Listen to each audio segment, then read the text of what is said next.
Olá, bem-vindo a mais um AnjoCast. Hoje com o Dr. Renan e Dr. Gabriel. Dr. Gabriel, cirurgião do aparelho digestivo com foco em cirurgia oncológica. Dr. Renan, cirurgião vascular. E a gente aqui vai conversar a respeito de doenças do trato digestivo, especialmente as oncológicas.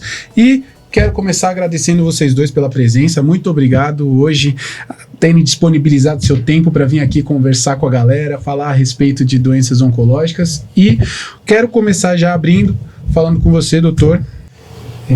A gente tem visto na mídia e também nos estudos que cada vez mais o público que é acometido, né, por cânceres de intestino, de reto, de cólon, eles são mais jovens, são cada vez pessoas mais jovens. Você tem visto isso na sua prática? Isso confere? Essa informação está correta? A gente vê, tanto pelos estudos científicos mais novos que têm saído, que esses pacientes mais jovens mesmo, principalmente o que a gente considera de câncer precoce, em idade precoce, abaixo dos 40 anos, isso tem aumentado muito. A gente não precisa nem dos estudos para ver isso, tem muito na mídia, até pessoas famosas que infelizmente tiveram diagnósticos recentes e acabaram falecendo por causa disso, principalmente câncer de cólon, reto, mas câncer de estômago, fígado, pâncreas, isso também tem aumentado bastante. A gente tem visto, por exemplo, que antigamente a porcentagem desses diagnósticos abaixo dos 40 anos, ele chegava nem a 10%. Existe uma estimativa em estudos que mostram que até 2030 esses pacientes vão chegar a 1/4 dos diagnósticos, dá 25%. É um aumento muito impressionante. E existe um outro estudo de um corte de idade que eles fizeram, de nascimento, na verdade, que eles fizeram que os pacientes nascidos acima de 1990 vão ter 4 vezes mais chances de adquirir um câncer do que os pacientes até a década de 80. Então é uma coisa muito importante e é uma coisa que a gente precisa debater, precisa falar com o público, com os pacientes, para a gente conseguir tanto evitar muitas vezes esse diagnóstico com rastreio adequado, com exames adequados, ou, se não conseguir evitar, fazer um diagnóstico o mais rápido possível e um tratamento o mais rápido possível para dar toda a chance para esses pacientes ficarem curados e sobreviverem bem.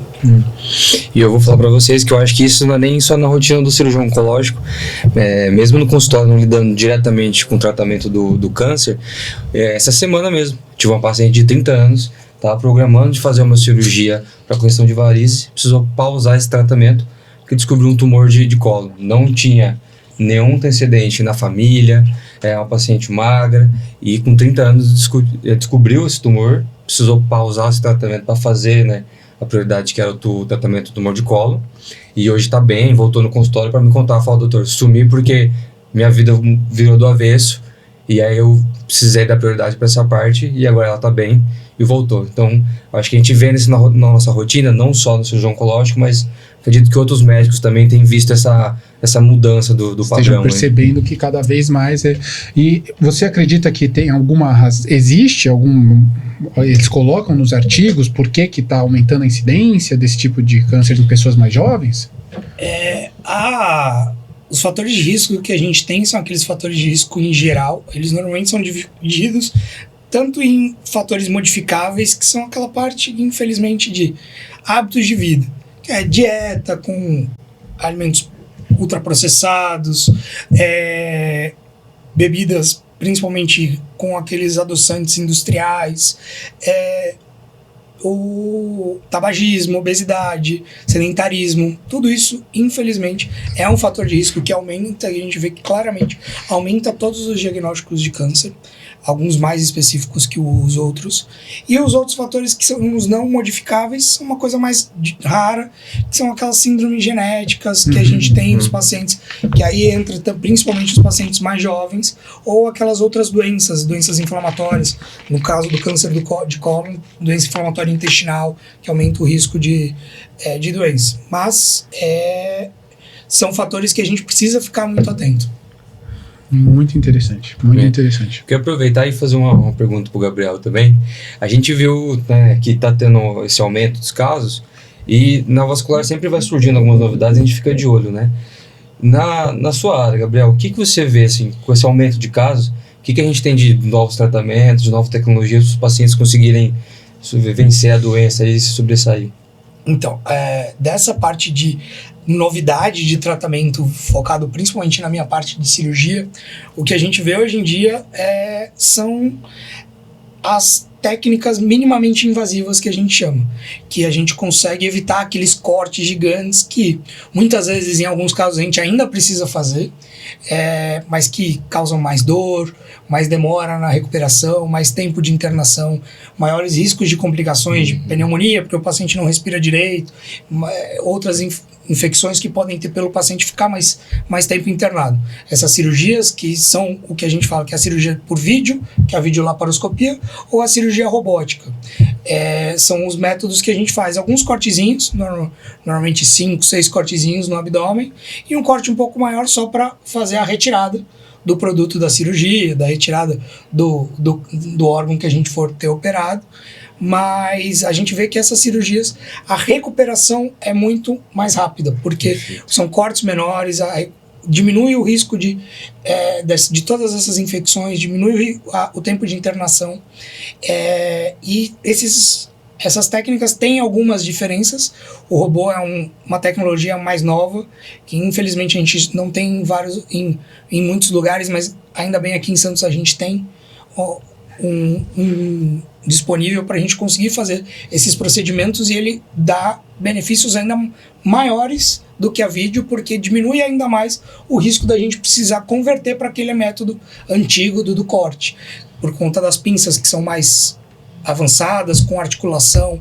A visão é uma visão 3D que a gente consegue olhar melhor, além de algumas técnicas que a gente consegue fazer com contraste para ver tanto a parte de vascularização, se o órgão está bem perfundido, para diminuir o risco de ter algum problema na costura que a gente precisa fazer. Então são métodos novos que a gente tem conseguido fazer, tem conseguido se especializar, graças a Deus, para conseguir dar essa possibilidade para os pacientes se recuperarem cada vez mais rápido, o que faz diferença, o que inclusive faz diferença no final para chegar mais rápido para o oncologista, para fazer o tratamento que precise depois de quimioterapia ou complemento que precise depois. Isso faz bastante diferença. Legal. Muito legal. Que além de acelerar o tratamento oncológico, tem a outra parte também, que é internação e de dor, né? Que hoje uma das perguntas mais comuns do consultório vou ter alta quando? Vou ficar muito tempo lá? Quanto tempo eu posso voltar a fazer atividade física? Você tem uma ideia, tem cirurgias dessas nossas, de pâncreas, essas coisas que a gente diminui normalmente. Internação de 2, 3 semanas para internação de 5, 7 dias. Faz muita diferença. Faz muita diferença. É impressionante. E é importante o paciente entender que existem formas dele diagnosticar, saber que tem a doença de forma mais precoce, né? O diagnóstico ele pode ser feito previamente, assim, antes de que vire um problema mais grave. E como é que funciona o rastreio? Como é que funciona isso aí? Isso. Pra gente, atualmente, o que a gente tem nessa parte do aparelho digestivo, o ideal seria exatamente isso que você falou. Fazer um diagnóstico antes de virar câncer. Infelizmente a gente não consegue em todos os casos, mas o rastreio ele serve, e ele é importante até por conta disso. Não só para fazer o diagnóstico precoce, mas para também evitar muitas vezes. Infelizmente, da parte do aparelho digestivo, nós não temos o rastreio definido para todos os órgãos, para todas as doenças. A gente tem bastante estabelecido o rastreio para câncer de cólon e reto, que a gente fala que na população em geral, a partir dos 45 anos de idade, é preciso fazer a colonoscopia, que ela serve tanto para diagnóstico quanto para também fazer a retirada dos pólipos que podem eventualmente virar um câncer. E nos pacientes que já têm uma história familiar, a gente opta por uma das duas opções, ou 40 anos ou 10 anos abaixo do diagnóstico do paciente, do familiar. Então, o que vier antes. Então, se o familiar foi diagnosticado contando 10 anos antes, menos de 40 anos, o ideal é fazer antes até dos 40 anos. Legal. Infelizmente, câncer o câncer de estômago, câncer de pâncreas, câncer de fígado, a gente não tem nenhum protocolo de rastreio disponível só para algumas doenças específicas, que aí não vem ao caso, é uma coisa muito específica. A gente acaba fazendo os exames conforme os sintomas. É mais ou menos isso. Muito legal. A colonoscopia, a gente comenta muito, mas muitas pessoas acham que tem um tabu ainda, um medo de fazer a colono, às vezes por causa do preparo, tudo. Mas o meu pai mesmo passou por isso. Ele não queria fazer, eu conversando, falei, poxa pai, precisa fazer casa de ferreiro, espeto de pau, vamos fazer. E cara, além dos pólipos, ele tinha um tumor, mas era um tumor estágio inicial. Ele conseguiu tratar pela colonoscopia como cosectomia. Exatamente. Então, poxa, totalmente assintomático, né? Não sentia nada, levava a vida, estava ignorando essa parte, e olha só que interessante, né? Por questão de... Não é só... Não, e isso é importante a gente falar para as pessoas, para o público, para eles entenderem que é exatamente isso. Esse é o caso, assim, o ideal é não ter uma lesão tão grande que precise de mucosectomia, mas, do ponto de vista prático, a colonoscopia resolveu. Exatamente. Não precisou de corte, não precisou de vídeo, não precisou de robô, não precisou de nada. Esse seria o ideal. Exatamente. Mas tem muito preconceito ainda, não tem jeito, e é isso que a gente tenta combater. A gente está aqui, um dos objetivos é esse, tentar combater isso para conseguir fazer esse rastreio, esse diagnóstico. Hoje em dia ele não foge mais. Ele já entendeu. Ele deu a importância, né? Ele falou, não, realmente, porque isso é um fato. O preconceito com relação ao exame ainda existe e é muito, muito triste. E às vezes até por falsas informações, né? Uma experiência de alguém, de alguma coisa que teve, e a pessoa acha que vai ser assim, uma experiência ruim que alguém contou. Exatamente. Então acho que às vezes o primeiro exame, assim, talvez seja a maior dificuldade de fazer.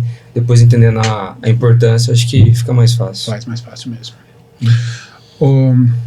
Existe uma interseção também aí entre a cirurgia oncológica e a cirurgia vascular também, que queria que você falasse um pouquinho pra gente, Renan, do que você vê que pode se comunicar, que se comunica de fato, né? Sim.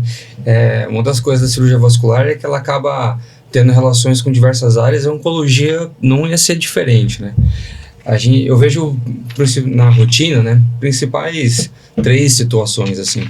A gente tem alguns tumores que acabam tendo sangramento, né? Sim. Então levam uma perda de sangue, uma anemia, uma dor, e muitas vezes é descoberto na urgência. Para evitar uma cirurgia maior no paciente mais desnutrido, despreparado, a gente tem técnicas menos invasivas hoje, que seria a embolização, quando a gente consegue parar o sangramento, né, na urgência, até a gente ter tempo para programar, de retirar esse tumor, melhorar as condições, né?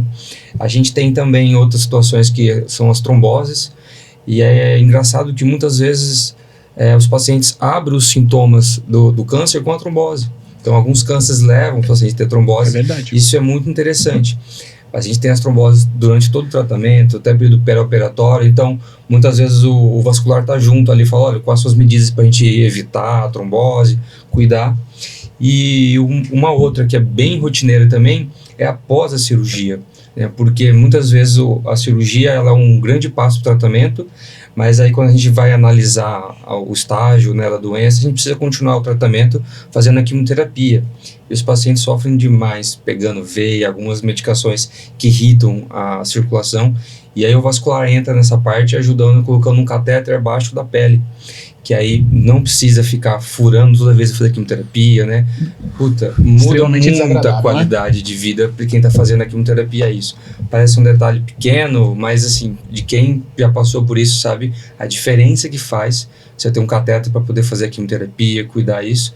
Então a gente tá junto em todos os momentos, assim, desde o começo da doença até o final do tratamento. Exatamente.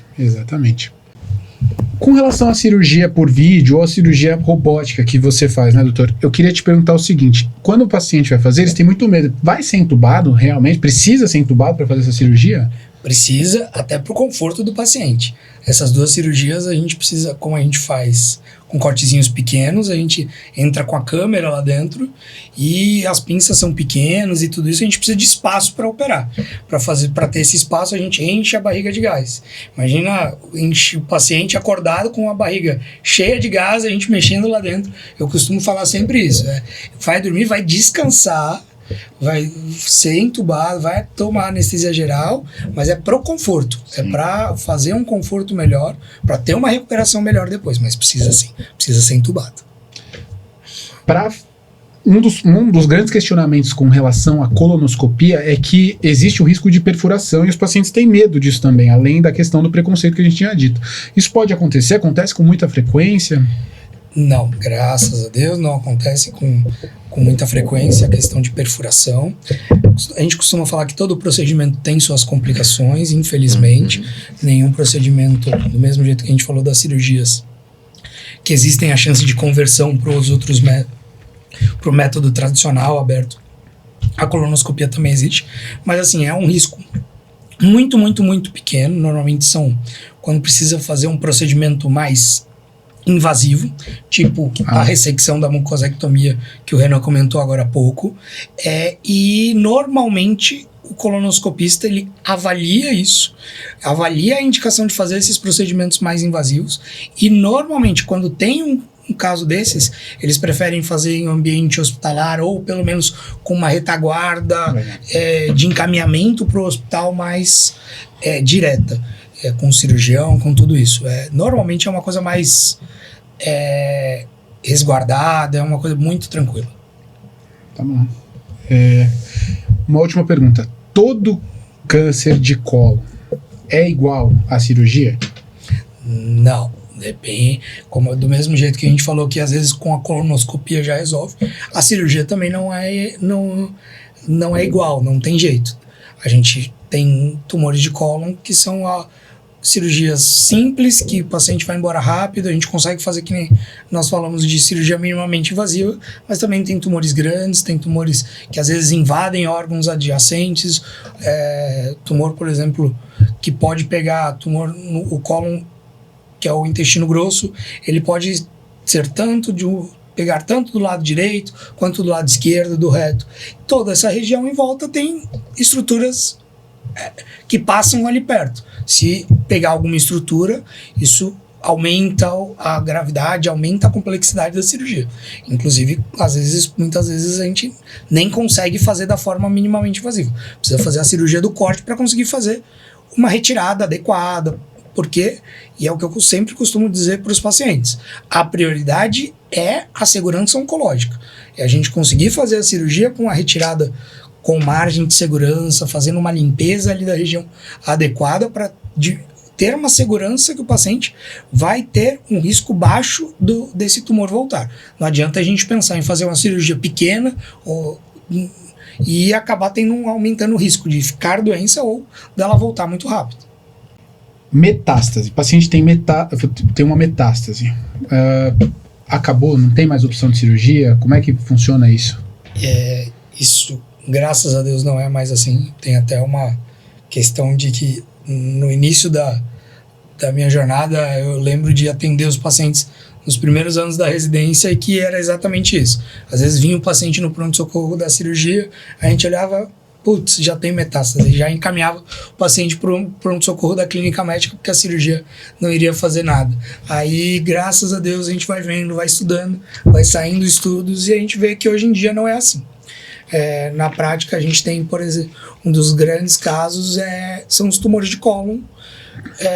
De novo, a gente falando deles, mas que são bastante comuns e que um dos principais lugares de metástase, que é quando a doença se espalha, é para o fígado.